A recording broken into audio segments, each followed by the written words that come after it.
नमस्कार विद्यार्थी मित्रांनो, पीसीसी ट्युटोरियलमध्ये पुन्हा एकदा तुमचं स्वागत आहे. ठीक आहे. तर आपण जे मूलद्रव्याच्या वर्गीकरण हा जो चॅप्टर चालू केला आहे, तर हे त्याचं लेक्चर क्रमांक 2 आहे. तर पहा, आजच्या लेक्चरमध्ये आपण काय करणार आहे, तर मेंडुलीची जी आवर्त सारणी आहे, तर ती आवर्त सारणीचे नेमकं म्हणणं काय होतं ते, मग त्याचे गुणधर्म वगैरे काय असतील आणि त्याचे काही ड्रॉबॅक्स किंवा त्याच्या त्रुटी वगैरे काय असतील, तर ते पण आपण या ठिकाणी काय करणार आहे, पाहणार आहे.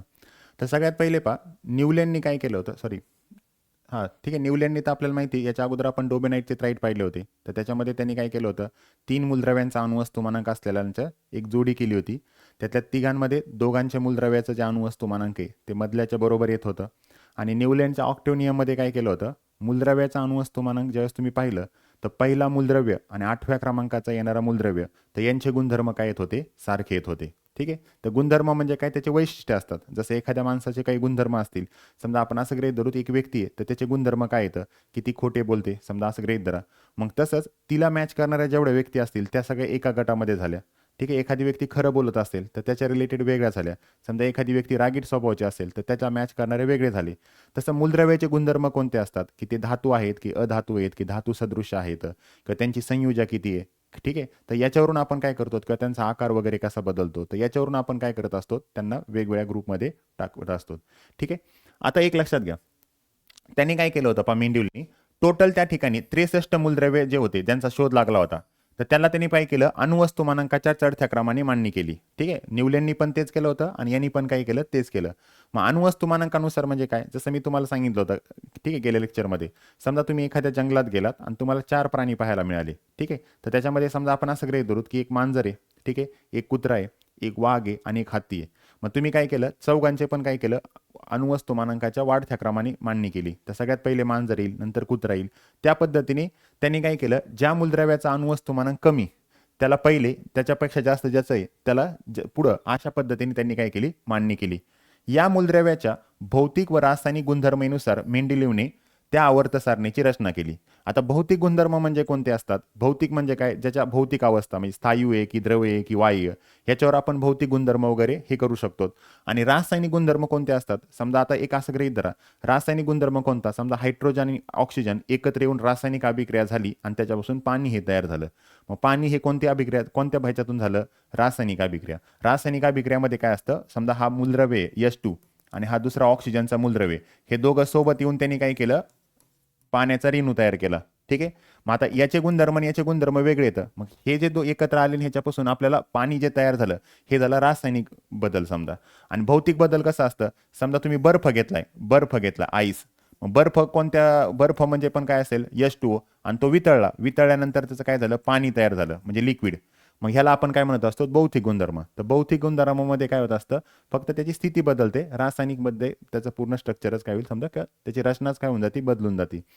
आता त्यांनी नंतर काय केलं पा, मूलद्रव्याच्या आवर्त सारणीची रचना करताना अजून काय केलं त्यांनी, मूलद्रव्याच्या हायड्रोजन व ऑक्सिजन बरोबर झालेल्या हायड्राईड व ऑक्साईड संयुगाची रेणुसूत्रे, हे रासायनिक गुणधर्म आणि मूलद्रव्यांचे तसेच त्यांच्या हायड्रॉक्साईड और ऑक्साईड या संयुगाच्या द्रवणांक, उत्कलांक, घनता, भौतिक गुणधर्म या विचारात घेतले. मग त्याने पहिल्या ह्याच्यामध्ये त्याला ज्यावेळेस त्यांनी तिथं मांडणी केली मूलद्रव्यांची, तर त्यांनी कोणत्या कोणत्या गोष्टी विचारात केला, त्यांचा द्रवणांक किती आहे, उत्कलनांक किती आहे, त्यांची घनता किती आहे. या पद्धतीने त्याने हायड्राईड आणि ऑक्साईडचे संयुग जो तयार करतो, तर ते कसं तयार करतो त्याची पण त्यांनी त्या ठिकाणी काय केली, म्हणजे कंपॅरिझन केलं. आता या ठिकाणी आपण हे घेऊ पहा, हायड्रोजन आणि ऑक्सिजनचे ऑक्साईड कसे तयार होतात ते आपण इथं या ठिकाणी पाहू, हायड्राईड आणि ऑक्साईड. पहिले लक्षात घ्या, हायड्रोजन जो आहे, समजा आपण हायड्रोजनचा विचार करू, तर हायड्रोजनचा आपल्याला माहिती आहे अणुक्रमांक 1 आहे. ठीक आहे. हायड्रोजनचा अणुक्रमांक किती आहे, 1 आहे. ठीक आहे. मग अणुक्रमांक 1 असल्यामुळे आता त्याची जर संयुजा बघितली, संयुजा म्हणजे काय, त्याची जी शेवटची कक्षा आहे ती पूर्ण भरण्यासाठी त्याला किती इलेक्ट्रॉनची आवश्यकता आहे ते आपण या ठिकाणी पाहू. मग आपण हायड्रोजनचा जर विचार केला तर हायड्रोजनला किती कक्षा लागतील, 1. ठीक आहे. 1 इलेक्ट्रॉन लागते, कारण का हायड्रोजनच्या पहिल्या कक्षेमध्ये 1 इलेक्ट्रॉन असतो हायड्रोजनमध्ये, आणि पहिली कक्षा भरण्यासाठी आपल्याला किती इलेक्ट्रॉन लागतात, 2. दुसरी भरण्यासाठी किती लागतात, 8. ठीक आहे. ज्या आपल्या अणू असतात त्याच्या भोवतीच्या कक्षा असतात, तर पहिली कक्षा पूर्णपणे भरली तर त्यासाठी आपल्याला किती इलेक्ट्रॉनची गरज असते, 2. पण इथं किती इलेक्ट्रॉन आहे, 1च इलेक्ट्रॉन आहे हायड्रोजनकडे. कोणाकडे, हायड्रोजनकडे. म्हणून आपण हायड्रोजनची संयोजन काय सांगितली, 1 सांगितली. त्याच्यानंतर मी काय करतो, म्हणजे पुढचं पण घेऊत आपण. ठीक आहे. हायड्रोजन नंतर आपण काय केलं, हेलियम घ्यायची काही गरज नाही. हेलियम नंतर आपण कोणता घेतला, लिथियम घेतला. आता लिथियममध्ये किती असतात? 3 इलेक्ट्रॉन असतात. पहा लिथियमचा अणुक्रमांक किती आहे? 3. मग आता ह्याच्या ठीक आहे अणुक्रमांक किती आहे? 3 आहे. मग आता याच्यामध्ये जर आपण बघितलं तर पहिल्या याच्यामध्ये कक्षामध्ये 2 इलेक्ट्रॉन जातील, दुसऱ्या कक्षामध्ये किती जातील? 1 इलेक्ट्रॉन जातील. ठीक आहे, 1 इलेक्ट्रॉन जाईल. लिथियम नंतर काय करा? बेरिलियम घ्या. बेरिलियमचा अणुक्रमांक किती आहे? 4 आहे.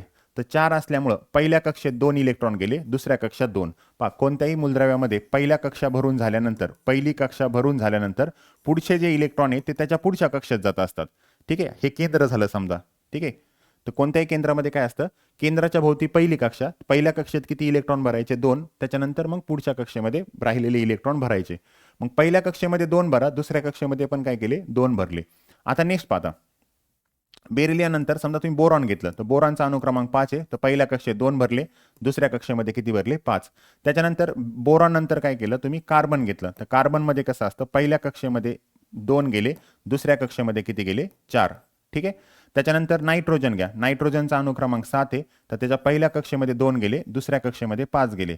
आणि त्याच्यानंतर ऑक्सिजनचा जर विचार केला असता 8, तर याच्यामध्ये पहिल्या कक्षेमध्ये 2 गेले, दुसऱ्या कक्षेमध्ये 6 गेले. आणि फ्लोरीनचा विचार करा, 9 अणुक्रमांक आहे. तर याचे 2 पहिल्या कक्षेमध्ये गेले, 7 इलेक्ट्रॉन ह्याच्या गेले. ठीक आहे, तर काय असतं? ज्यावेळेस इलेक्ट्रॉनची देवाणघेवाण झालेली नसते तर जेवढा त्याचा अणुक्रमांक असतो तेवढे त्याच्याकडे इलेक्ट्रॉन असतात.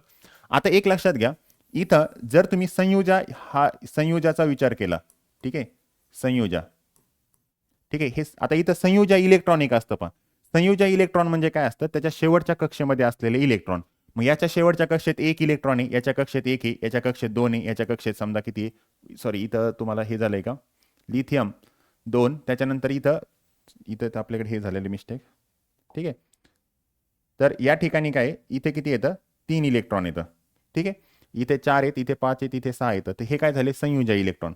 आता संयुजा म्हणजे काय असतं? पहा शेवटच्या कक्षा भरलेली राहण्यासाठी जर एखाद्या मूलद्रव्याने एखादा इलेक्ट्रॉन दिला असेल किंवा घेतला असेल तर तो जेवढे इलेक्ट्रॉन देऊ शकतो किंवा घेऊ शकतो त्याला त्याची संयुजा म्हणतात. आता इथं पहा, पहिल्या इथं 1 इलेक्ट्रॉन आहे. मग आता याची पूर्ण कक्षा भरण्यासाठी एका इलेक्ट्रॉनची गरज आहे, म्हणून याची संयुजा आपण काय सांगितली? 1 सांगितली. आता लिथियमचा विचार करा. लिथियमची पहिली कक्षा भरलेली 2 इलेक्ट्रॉन आहेत, दुसऱ्या कक्षेत 1 आहे. जर ती कक्षा भरायची असेल तर त्याच्याकडे 2 पर्याय येतं. 2 पर्याय कोणते? एक तर आहे तो इलेक्ट्रॉन देऊन टाकायचा, मग हा इलेक्ट्रॉन दिला तर पहिली कक्षा भरलेली राहील. नाही तर दुसरा पर्याय त्याच्याकडे कोणता राहतो की त्याला 7 इलेक्ट्रॉन काय करावं लागतील? घ्यावं लागतील. मग 7 इलेक्ट्रॉन दुसऱ्याकडून घेण्यापेक्षा 1 इलेक्ट्रॉन देणं सोपं आहे, म्हणून तो काय करेल? 1 इलेक्ट्रॉन देईल. म्हणून याची संयुजा काय सांगितली? 1. त्यानंतर बेरिलियमचा पहा, 2 इलेक्ट्रॉन द्यावं लागतात, नाही तर मग 6 इलेक्ट्रॉन घ्यावं लागतात. मग त्यापैकी 2 इलेक्ट्रॉन दिलेले बरे येतं, म्हणून संयुजा किती झाली? 2. तसं बोरांची जर आपण बघितली तर बोरांची किती येईल? 3. याचे किती येते? 4. कारण ह्या 4 घेऊ शकतो किंवा 4 देऊ शकतो. आता नायट्रोजनमध्ये बघा, नायट्रोजनच्या शेवटच्या कक्षेत 5 इलेक्ट्रॉन आहेत. मग एक तर त्याला 5 इलेक्ट्रॉन द्यावं लागतील, नाही तर 3 घ्यावं लागतील, कारण शेवटच्या कक्षेमध्ये आपल्याला 8 इलेक्ट्रॉन ठेवायचे तर.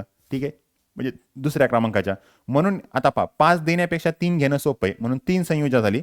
इथं पण 6 देण्यापेक्षा 2 घेणं सोपं आहे आणि 7 देण्यापेक्षा 1 घेणं सोपं आहे. तर ही झाली त्याची काय? संयुगा. ठीक आहे, मग आता संयुजा झाल्यानंतर परत पुढं काय सांगतो पहा, कोणताही रेणू तयार होताना कशा पद्धतीने होत असतो ते पण सांगतो पहा. समजा उदाहरणार्थ मला हायड्रोजन, ठीक आहे, हायड्रोजनचा विचार करा. आता एक विचार करा, हायड्रोजनकडे इथं किती आहे? 1. आणि समजा हायड्रोजन आणि कार्बनला एकत्र यायचं असं गृहीत धरा. हायड्रोजन आणि कार्बनला काय करायचंय? एकत्र यायचंय. तर तुम्हाला सिंपल आणि साधं सांगतो कसं करायचं पहा. हायड्रोजनच्या डोक्यावरती ह्याची जी संयुजा आहे ती लिहा, कार्बनच्या डोक्यावरती जी संयुजा आहे ती 4 इथं लिहा. ठीक आहे, म्हणजे समजा मग हा नंबर इकडेही करायचा आणि हा नंबर इकडे घ्यायचा, म्हणजे काय होईल माहिती आहे का? कार्बन 1 येईल आणि हायड्रोजन किती येणार? 4 सोबत येणार. ठीक आहे, पहा कार्बन आणि हायड्रोजन ही करायचं असेल, कारण मला सांगा कार्बनला किती इलेक्ट्रॉनची गरज आहे? 4. आणि याला कितीची? 1.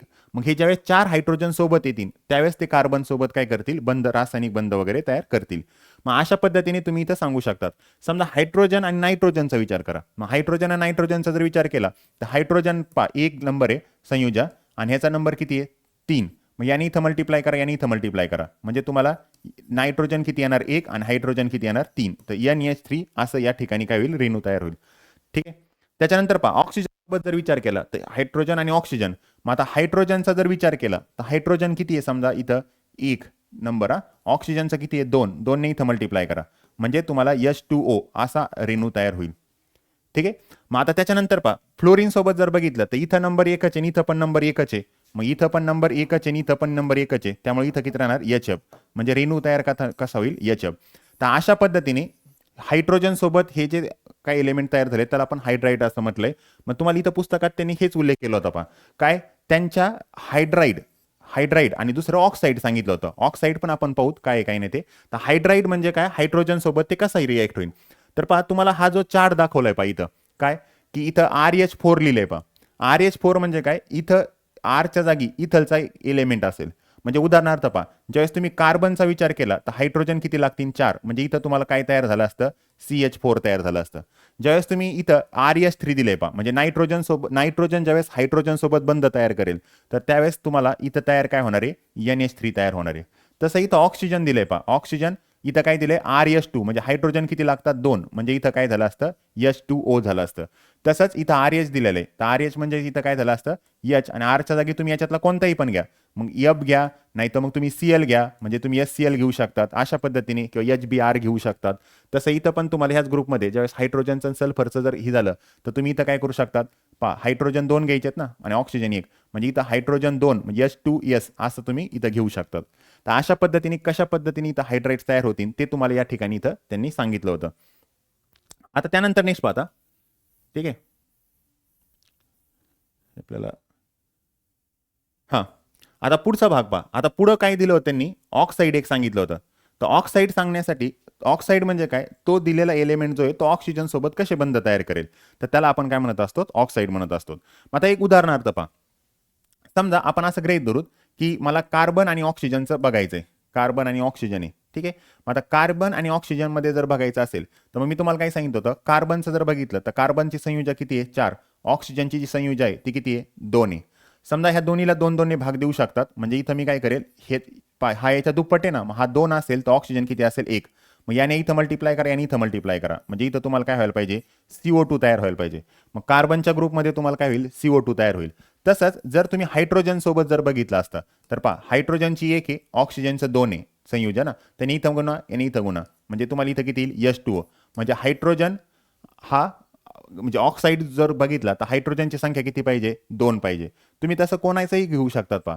समजा तुम्ही लिथियमचा विचार करा, तर लिथियममध्ये काय होणार आहे पहा, लिथियममध्ये किती संयुज आहे 1, ऑक्सिजनमध्ये किती आहे समजा 2, त्याने इथं गुणा, म्हणजे Li2O असं, ठीक आहे. समजा तुम्ही बेरिलियमचा विचार करा, बेरिलियममध्ये संयुजा 2 आहे समजा, ऑक्सिजनमध्ये पण 2 आहे, मग 2 ने इथं गुणा, 2 ने इथं गुणा, पहा थोडक्यात 2 ने गुणायची गरज नाही, पहा दोघांचा रेशो एकच आहे ना, हा 2 आहे तर हा 2 आहे, मग हा 1 असेल तर हा पण 1 असेल, म्हणजे BO असं येईल, ठीक आहे.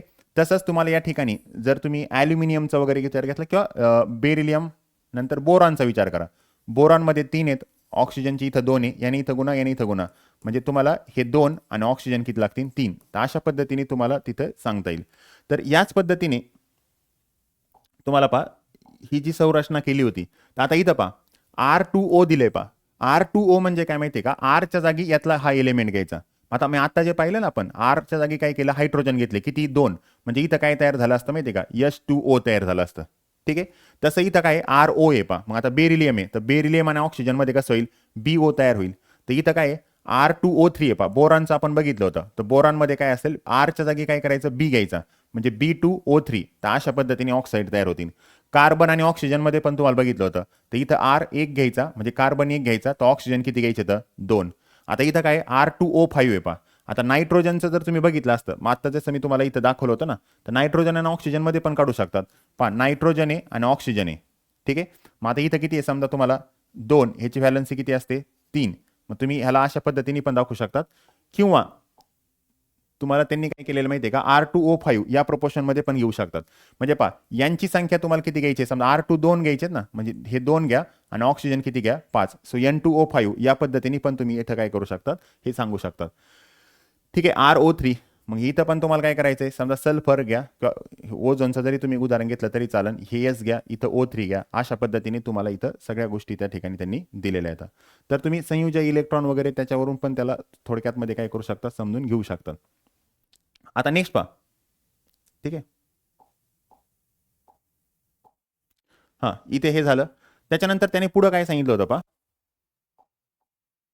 हां, पुढं मेंडिलोला असे दिसून आले की ठराविक अवधीनंतर भौतिक व रासायनिक गुणधर्मामध्ये सारखेपणा असलेल्या मूलद्रव्यांची पुनरावृत्ती होते. मग आता त्याला असं लक्षात आलं पहा की एक ठराविक अंतर झालं तर तो मूलद्रव्य आणि त्याच्या पुढच्या ठराविक अंतरानं आल्यानंतर मूलद्रव्य, तर त्याचे भौतिक आणि रासायनिक दोन्ही गुणधर्म काय होते, सारखे होते. म्हणजे समजा उदाहरणार्थ पहा, हायड्रोजन आहे, त्याच्यात ठराविक, किंवा आपण दुसरं घेऊ पहा, हायड्रोजन आहे, त्याच्यात ठराविक अंतरानंतर समजा लिथियम आला, लिथियम नंतर समजा सोडियम आला, तर हायड्रोजन आणि लिथियमचे गुणधर्म काय मिळायचे, सारखे मिळायचे. तसं लिथियम आणि याचे गुणधर्म पण काय मिळायचे, सारखे मिळायचे. कोणाचे, सोडियमचे. मग तसंच जर समजा तुम्ही काय केलं, मॅग्नेशियम आणि कॅल्शियम बघितलं, समजा हे सोबत आले, तर मग मॅग्नेशियम आणि कॅल्शियमचे दोघांचे पण भौतिक आणि रासायनिक ह्या गुणधर्मामध्ये काय आला, सारखेपणा पाहायला मिळाला. ठीक आहे. मूलद्रव्याचे गुणधर्म हे त्यांच्या अणुवस्तुमानांकाचे आवर्ती फल असतात. म्हणजे पहा, मूलद्रव्याचे गुणधर्म जे असतात ते कशावर अवलंबून असतात, तर अणुवस्तुमानांकाचे आवर्ती फल असतात.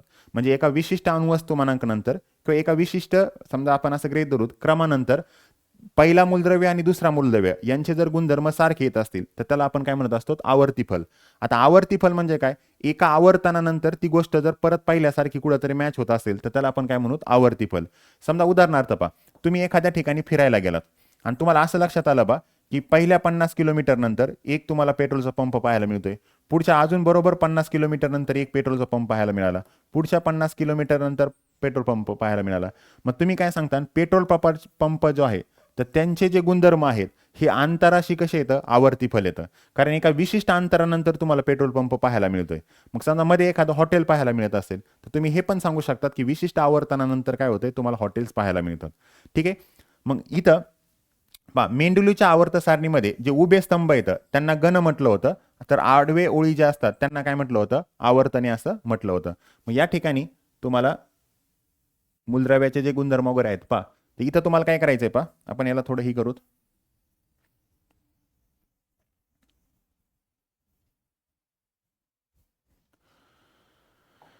हां, तर याच्यामध्ये त्यांनी काय केलं होतं पहा, हे जे उभे दिसतात त्यांना पहा इथं गण म्हटलं होतं. ठीक आहे. उभा जो भाग दिसतोय त्यांना त्यांनी काय म्हटलं होतं, गण. ठीक आहे. हां, हे जे उभा भाग दिसतोय, हे उभ्या लाईनी, त्याला त्यांनी काय म्हटलं होतं, गण. आणि हे आडवे जे दिसते तर ह्याला त्यांनी काय म्हटलं होतं, आवर्तने असं म्हटलं होतं. ठीक आहे. आवर्तने असं म्हटलं होतं. ते आडवे आवर्तन आहेत आणि उभे काय येतं, गण येतं. आणि याची रचना केल्यानंतर तर मी तुम्हाला काय सांगितलं होतं पहा, समजा जर तुम्ही बघितलं ना तर बेरिलियमचे गुणधर्म समजा मॅग्नेशियमच्या बरोबर पाहायला मिळत होते, बोरांचे समजा ॲल्युमिनियमच्या किंवा कार्बनचे आणि सिलिकॉनचे गुणधर्म जवळजवळ सारखे पाहायला मिळत होते, नायट्रोजन आणि फॉस्फरसचे. मग होतंय काय माहितीये का, तुम्ही यांना अशा चढत्या क्रमाने लावल्यानंतर एका विशिष्ट अंतरानंतर, समजा इथून तुम्ही असं लावलं, नंतर याच्या खालीच हे जर लावले तर यांचे गुणधर्म एकमेकाला काय होत होते, सारखे पाहायला मिळत होते. ठीक आहे. तर ही त्याचे सगळे जे गुणधर्म वगैरे किंवा जे त्यांनी मूलद्रव्य मांडले होते ते सगळे पूर्ण रकान्यामध्ये या पद्धतीने तुम्हाला पुस्तकात दिलेले आहेत. आता याच्यामध्ये तुम्हाला काय सांगायचंय की ही जे म्हणजे मेंडेलिव्हची जी आधुनिक सारणी होती तर त्याच्यामध्ये नेमके वैशिष्ट्य कोणते होते, तर सगळ्यात पहिलं वैशिष्ट्य कोणतं होतं पहा, ही तर बेरिलियम दिसते आणि इथं बोरॉन दिसतंय पहा. आता आपल्याला अणुवस्तुमानांकाचा चढता क्रम घ्यायचा होता. पहिले जे बोरॉनचं मास होतं ते 14.7च्या आसपास होतं, म्हणजे 14 पेक्षा जास्त होतं. जर याचं 14 एवढं आपण अणुवस्तुमानांक घेतलं असतं तर 14 अणुवस्तुमानांक ह्याच्या आसपास, म्हणजे ते नायट्रोजन आणि ऑक्सिजनच्या मध्ये इथं कुठंतरी त्याची जागा आली असती. ठीक आहे. बेरिलियमची जागा कुठं आली असती, इथं आली असती. पण एक गोष्ट लक्षात घ्या, बेरिलियमचं मग सगळ्यात पहिले मेंडेलिव्हने काय केलं, अगोदर बेरिलियमचं जे मास आहे ते परत एकदा तपासून पाहिलं की 14.7 वगैरे जेवढं दाखवत आहेत तेवढं बरोबर आहे का. मग त्याच्या असं लक्षात आलं की बेरिलियमचा मास जे आहे ते ऍक्च्युली किती आहे, 9.4 आहे. मग मास कमी असल्यामुळं त्याची जागा बोरॉनच्या जागी आली.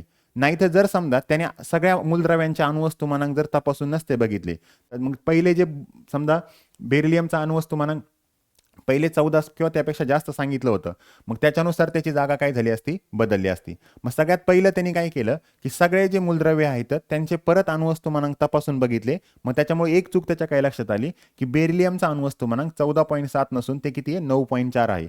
त्याच्यामुळे झालं काय, त्याला बोरॉनच्या अगोदर जागा मिळाली. हे पहिलं. दुसरा गुणधर्म याच्यामध्ये काय होता माहिती आहे का, की त्यांनी काय केलं होतं, ज्या मूलद्रव्यांचा समजा त्याला शोध लागलेला नव्हता त्यांच्यासाठी पण त्यांनी काही केलं तर रिकाम्या जागा ठेवलेल्या होत्या. म्हणजे उदाहरणार्थ पहा, समजा त्यांनी काय केलं, कॅल्शियम आहे पहा, कॅल्शियम नंतर इथं टिटॅनियम दिलेलं आहे, तर या दोघांच्या मध्ये इथं एक जागा त्यांनी रिकामी ठेवली. आणि त्याने हे पण सांगितलं इथं एखादा मूलद्रव्य असायला पाहिजे आणि त्या मूलद्रव्याचा अणुवस्तुमानांक जे आहे ते किती असलं पाहिजे, 44 असलं पाहिजे. ठीक आहे, अणुवस्तुमानांक. तसं इथं पण एक जागा सोडलेली दिसते, मग या मूलद्रव्याचं अणुवस्तुमानांक किती असलं पाहिजे, 68 असलं पाहिजे. म्हणजे पहा, ज्या मूलद्रव्यांचा शोध लागला नव्हता त्यांचे पण गुणधर्म जे आहेत ते याच्या बरोबर येतील. म्हणजे ॲल्युमिनियमचं गुणधर्म ह्याच्या बरोबर असेल, ह्याचा पण याच्यासोबत. आता ते मूलद्रव्य कोणते त्याला माहित नव्हतं. मग त्यांना त्यांनी नाव देण्यासाठी काय सांगितलं माहिती का? हा बोरॉन आहे ना, तर बोरॉनच्या खाली इथं आला म्हणून ह्याला इका बोरॉन नाव दिलं. इथलचा जो आहे त्याला इका बोरॉन म्हटलं. इथं ॲल्युमिनियम आहे त्याच्यावरून त्याला इथं काय म्हटलं? इका ॲल्युमिनियम म्हटलं. मग ह्या मूलद्रव्याला इका बोरॉन म्हटलं, इका ॲल्युमिनियम. ॲक्च्युली त्या मूलद्रव्याचा शोध लागला नव्हता, पण त्याने असं भाकीत केलं की या मूलद्रव्याचं नाव हे असं ठेवा. हे म्हणजे त्यांनी तात्पुरतं नाव दिलं थोडक्यात त्याला. नंतर इथं सिलिकॉन आहे, तर ह्या सिलिकॉनच्या खाली हा मूलद्रव्य दिसत होता म्हणून त्यांनी त्याला काय म्हटलं? इका सिलिकॉन. मग त्याने असं सांगितलं की भविष्यात इथं जर मूलद्रव्याचा शोध लागला तर याचे गुणधर्म या गुणधर्माला काय होतील? मॅच होतील. हा त्याने दुसरा मुद्दा सांगितला. तिसरं त्यांनी काय केलं माहिती आहे का? की हे जे मूलद्रव्याचा शोध लागल्यानंतर काही काही त्यावेळेस काय झालं? राजवायू जे आहेत, राजवायू कोणते असतात? हेलियम, आर्गॉन, निऑन वगैरे हे राजवायू येतं. मग हे राजवायू म्हणजे कोणाला म्हणतो? असे मूलद्रव्य जे रासायनिक अभिक्रियेमध्ये भाग घेत नाही. त्याचं कारण का? त्यांच्या ज्या शेवटच्या कक्षा असतात त्या पूर्णपणे भरलेल्या असतात. मग हेलियमची कक्षामध्ये 2 इलेक्ट्रॉन असतात, त्याची कक्षा भरलेली आहे. आर्गॉनच्या शेवटच्या कक्षामध्ये 8 इलेक्ट्रॉन असतात, त्याची कक्षाही भरलेली आहे. निऑनच्या शेवटच्या कक्षेमध्ये 8 इलेक्ट्रॉन आहेत, त्याची कक्षा भरलेली आहे. म्हणजे रासायनिक अभिक्रियेत भाग घेत नाही असे सगळे मूलद्रव्य जे होते कोणते? राजवायू. तर त्या राजवायूसाठी इथं कुठं जागा नव्हती. मग त्यांनी काय केलं? सेपरेटली याच्या शेजारी इकडे एक गण मांडला आणि त्या गणामध्ये सगळे राजवायू मांडले आणि त्या गणाला त्यांनी काय केलं? शून्य गण म्हणून नाव दिलं. कारण इथं गणाला त्यांनी 1, 2, 3 असे नावं ऑलरेडी दिलेले होते. मग त्या गणाला समजा शून्य गणामध्ये ते सगळे ठेवलेले आहेत. तर अशा पद्धतीने हे 3 मेन त्याचे गुणधर्म येतं. तर हे तुम्हाला मेंडेलियन आवर्तसारणीचे जे गुण येतं, तर पहिला गुण तुम्हाला इथं मी आता सांगितलं होतं की बेरिलियमचं आधी ठरलेलं मास 14.09 होतं. मग ते अणुमास तुम्हाला चेक केलं त्याने आणि ते बदलून 9.4 आहे, ते दुरुस्त केले. त्यामुळे बेरिलियमला बोरॉनच्या अगोदरची जागा मिळाली, नाही तर बेरिलियमची जागा पुढे आली असती. त्याच्या पुढचा मेंडेलियन आवर्त सारणीमध्ये काही जागा शोध न लागलेल्या मूलद्रव्यांसाठी रिक्त ठेवल्या होत्या आणि 3 अज्ञात मूलद्रव्यांच्या जवळच्या ज्ञात मूलद्रव्यावरून इका बोरॉन, इका ॲल्युमिनियम आणि इका सिलिकॉन असे नावं दिले. हे ऑलरेडी त्यांनी हे 3 नियम सांगताना त्यांनी इथं एक वाक्य सांगितलं होतं. काय? मूलद्रव्याचे गुणधर्म त्याच्या अणुवस्तुमानांकाचे आवर्ती फल आहेत. हे नियम ज्ञात मूलद्रव्याला लागू करतात. मूलद्रव्याने आतापर्यंत मेंडेलियनने आतापर्यंत उपलब्ध असलेली ही माहिती अंतिम नसून त्यात बदल होऊ शकतो अशी मांडणी केली होती. म्हणजे जे मी शोध लागलाय त्याच्यामध्ये भविष्यात बदलही होऊ शकतं हे त्याने अगोदरच सांगितलं होतं. त्यामुळं त्याने इथं जे मूलद्रव्य सांगितले होते 3, कोणते 3 रिकाम्या जागा होत्या, तर त्याच्याबद्दल त्यांनी भाकीत काय केलं की इका बोरॉन, इका ॲल्युमिनियम आणि इका सिलिकॉन असे त्यांचे नावं असतील. आणि त्यांनी त्याचे अणुवस्तुमानांक पण अंदाजे किती सांगितले होते? 44, 68 आणि 72. नंतर काय झालं? काही वर्षानंतर त्या मूलद्रव्यांचा शोध लागला आणि ज्यावेळेस त्या मूलद्रव्यांचा शोध लागला त्यावेळेस त्यांचे नावं कसे गेले? स्कँडियम, त्यानंतर गॅलियम आणि जर्मेनियम अशी नावं देण्यात आली. आणि तिथं असं लक्षात आलं की मेंडेलियनने जे गुणधर्म सांगितले होते ते बरेचसे गुणधर्म त्या मूलद्रव्यांना काय होत होते? मॅच होत होते. म्हणजे ज्या मूलद्रव्यांचा शोधही लागला नव्हता त्याच्याबद्दलही त्यांनी काय केले होते? गुणधर्माबद्दल भाकीत केलं होतं. पुढे या मूलद्रव्याचा शोध लागून अशा पद्धतीने. मग आता इथं एक उदाहरण दिलंय त्यांनी. समजा इका ॲल्युमिनियम हे त्यांनी भाकीत केलं होतं, पण इका ॲल्युमिनियमच्या जागी तिथं कोणता मूलद्रव्य होता? गॅलिनियम. ठीक आहे. इका बोरॉनच्या जागी स्कँडियम आहे, इका ॲल्युमिनियमच्या जागी गॅलियम आला आणि इका सिलिकॉनच्या जागी जर्मेनियम आला. मग त्यांनी अणुवस्तुमानांकाचा जर विचार केला तर मेंडेलियनने किती सांगितलं होतं? अणुवस्तुमानांक 68. ठीक आहे. आणि ज्यावेळेस शोध लागला त्यावेळेस गॅलिनियमचं 69.7 आलं, म्हणजे जवळजवळ त्याच्या जवळच आलं. घनतेचा विचार केला तर 5.9 आहे आणि तिथं त्यांनी मोजल्यानंतर किती आली? 5.94 आली. द्रव्यनांक म्हणजे याचा द्रव्यनांक कमी होता तर याचा पण कमीच आहे 30.2 डिग्री सेल्सिअस पर्यंत. क्लोराईडचे सूत्र हे ECl3, हे GCl3 ह्याचा तर काही प्रॉब्लेम नाही. ऑक्साईडचे सूत्र पण E2O3 ह्याचं पण काही विशेष येणार नाही. आणि ऑक्साईडचे स्वरूप हे उभयधर्मी ऑक्साईड आहे, हे पण उभयधर्मी ऑक्साईड आहे.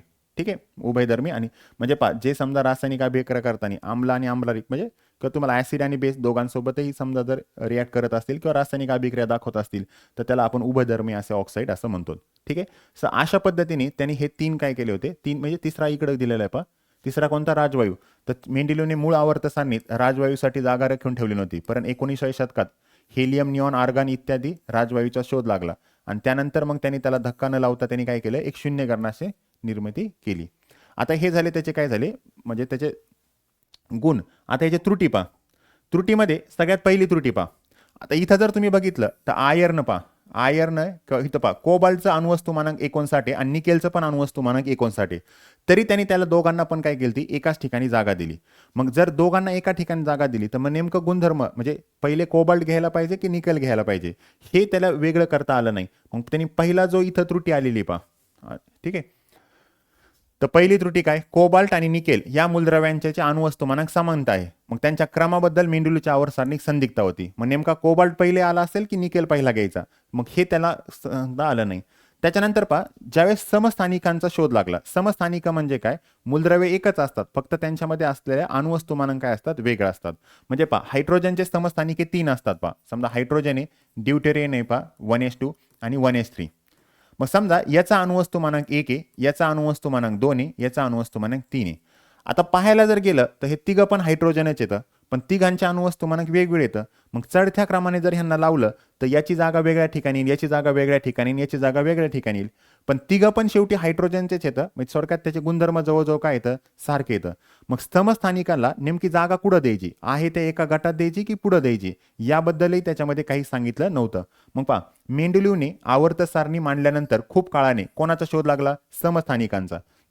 समस्थानिक म्हणजे काय, मूलद्रव्य एकच असतं, फक्त त्यांच्या अणुवस्तुमानांक काय असतात, भिन्न असतात. ठीक आहे. हां, शोध लागला. समस्थानिकांचे रासायनिक गुणधर्म समान तर अणुवस्तुमानांकाचे भिन्न असल्यामुळे त्यांना मेंडेलिव्हच्या आवर्त सारणीत जागा कशा प्रकारे द्यायची हे मोठे आव्हान उभे राहिले. कारण समस्थानिकांचे रासायनिक गुणधर्म तर सारखे असतात, फक्त त्यांच्या अणुवस्तुमानांक भिन्न असतं. मग मेंडेलिव्हने काय सांगितलं होतं, अणुवस्तुमानांकाचं काय करायची, चढत्या क्रमाने मांडणी करायची. मग जर असं ठरवलं तर मग पण तिघांचे गुणधर्म सारखे असल्यामुळे मग ह्यांना 3 वेगवेगळ्या गणात ठेवायचं की एका गणात ठेवायचं. मग ह्याच्यासमोर ह्याच्यासाठी मोठी काय झाली, इथं एक अडचण तयार झाली. नंतर पहा, वाढत्या अणुवस्तुमानांकाच्या प्रमाणे मूलद्रव्यांच्या अणुवस्तुमानांकाची वाढ नियमित दराने होत दिसत नाही. मग आता एक लक्षात घ्यायचं, तुम्ही हा जर इथं बघितला असेल त्याच्या चार्टमध्ये, ठीक आहे, तर इथं तुम्हाला काय लक्षात येत होतं पहा. आता तुम्ही इथं जर बघितलं तर ह्या दोघांमध्ये पहा, समजा इथं 9 आणि 24 आहे पहा, किंवा इथं पण बघू शकतात पहा 7 आणि 23 मध्ये हा डिफरन्स, या दोघांमधला डिफरन्स, या दोघांमधला डिफरन्स म्हणजे फरक हा वेगवेगळा आहे पहा. समजा इथं 9.4 म्हणजे 10 धरा, 10 आणि 24 मध्ये पहिल्यांदा 14चा फरक आहे. त्यानंतर 24 आणि 40 मध्ये बघितलं तर 16चा फरक आहे. 40 आणि 65 बघितलं तर 25चा फरक आहे. मग हा जो फरक आहे तो एक विशिष्ट क्रमाने नाही. मग विशिष्ट क्रमाने नसल्यामुळे काय होतं, समजा आपण उदाहरणार्थ सांगू पहा, आता इथं त्यांनी काही रिकाम्या जागा ठेवलेल्याच आता. समजा आपण असं गृहीत धरू की 27 आणि 44 आहे, 44 आणि 68 आणि 88. मग नेमकं 27 ते 88च्या मध्ये इथं किती मूलद्रव्य असतील, 2 किंवा त्यापेक्षा जास्त. तर तुम्ही इकडे जरी गेलात तर ह्यांच्यामध्ये किती मूलद्रव्य बसतील हे त्याच्याबद्दल सांगता आलं नाही. मग हे पण त्याच्या काय येतं, त्रुटी येतं. ठीक आहे. तर मूलद्रव्याचं अणुवस्तुमानक एक विशिष्ट क्रमाने वाढत नव्हतं. ठीक आहे, ते वेगवेगळ्या प्रकारे वाढत होतं. ठीक आहे, तेच दिलेलं. मूलद्रव्याच्या अणुवस्तुमानांकमध्ये वाढ नियमित दराने दिसत नाही, त्यामुळे 2 जड मूलद्रव्यांच्या मध्ये किती मूलद्रव्यांचा शोध लागेल याचे भाकीत करणे मेंडेलिव्हच्या आवर्त सारणीनुसार शक्य नव्हते. मग समजा आपण असं गृहीत धरू, एक मूलद्रव्याचा अणुवस्तुमानांक 20 सांगितलं त्यांनी, दुसऱ्याचं 30 सांगितलं, पण मग या दोघांच्या मध्ये नेमकी किती मूलद्रव्य असतील की ज्यांचं मास काहींचं 22 आहे, काहींचं 26 असेल, मग हे नेमकं आपल्याला कन्फर्म सांगता येणार नव्हतं. आणि जे शेवटचं आहे ते म्हणजे कोणतं, हायड्रोजनच्या स्थानासोबत. तर हायड्रोजनचं स्थान पहा, हायड्रोजनचे काही गुणधर्म जे येतं ते क्लोरीन, ब्रोमीन, आयोडीन यांच्यासोबतही मॅच करतात. आणि हायड्रोजनचे काही जे गुणधर्म होते ते नायट्रोजन वगैरे जे आहेत, सोडियम वगैरे जे आहेत, सोडियम असेल, लिथियम असेल, तर यांना पण काय करत होते, साम्य दाखवत होते. मग त्यांनी दिले पहा हायड्रोजनची संयुगे. पहा हायड्रोजन जर क्लोरीन सोबत संयुग बघितले तर अशा पद्धतीने तयार होतात. तसंच सोडियमची संयुग बघितले तर सारखेच होतात. म्हणजे जो पहिला गण आहे तर पहिल्या गणामध्ये पण हे मॅच करतात. तसंच शेवटच्या गणामध्ये जो गण होता मूलद्रव्याचे रेणुसूत्र पहा, H2Cl2. ठीक आहे, धातूसोबत संयुग पहा, समजा हायड्रोजन क्लोरीन सारखे पण गुणधर्म दाखवतो पहा. हायड्रोजन NaS तयार करतो तर क्लोरीन काय होईल, NaCl तयार करतो. म्हणजे पहा हायड्रोजन सोडियम सोबत असाच बॉन्ड तयार करतो. सोडियम इथं पण आहे. इथं हायड्रोजन आणि कार्बन मध्ये कसे 4 आणि 1 कार्बन आणि 4 हायड्रोजन आहे. क्लोरीन मध्ये पण कसं 1 कार्बन आणि 4 क्लोरीन येतं. मग नेमकी त्यांची जागा क्लोरीन आणि यांच्यामध्ये द्यायची का सोडियमच्या त्याच्या गणामध्ये द्यायची, तो एक मोठी अडचण होती.